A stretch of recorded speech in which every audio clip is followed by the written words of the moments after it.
టాపిక్లోకి వెళ్ళే ముందు ఈ వీడియో కనుక మీకు నచ్చట్టయితే లైక్ చేయండి, షేర్ చేయండి, సబ్స్క్రైబ్ చేయడం మాత్రం మర్చిపోకండి.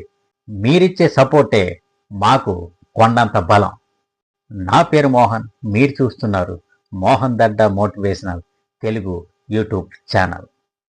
మీ జీవితం బాగుండాలంటే నేను చెప్పిన ఈ సూత్రాలను మీరు ఖచ్చితంగా ఫాలో అవ్వాల్సిందే.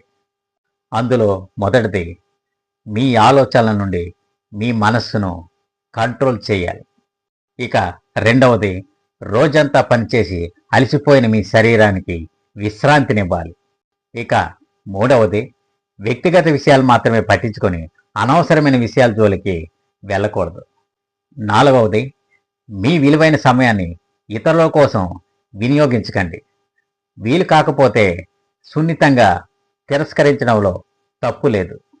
ఇక ఐదవది, డబ్బుల విషయంలో చాలా జాగ్రత్తగా వ్యవహరించండి. అవసరం లేని చోట మీ ఆర్థిక పరిస్థితిని గురించి ఇతరులకు చెప్పాల్సిన పని లేదు. ఆరవది, మీ లైఫ్ స్టైల్ అనేది టోటల్గా మీ సొంత నిర్ణయం. ఎవరి బలవంతం మీద మీరు ఆధారపడి ఉండకూడదు. అలా అయితే నష్టపోయేది మీరే.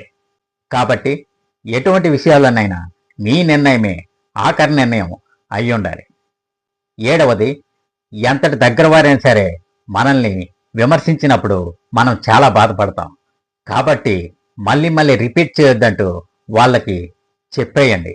ఇక లాస్ట్ది, మీకు ప్రశ్నలు వేసిన ప్రతి ఒక్కరికి సమాధానాలు చెప్పాల్సిన అవసరం లేదు. ఈ 8 సూత్రాలను పాటించండి.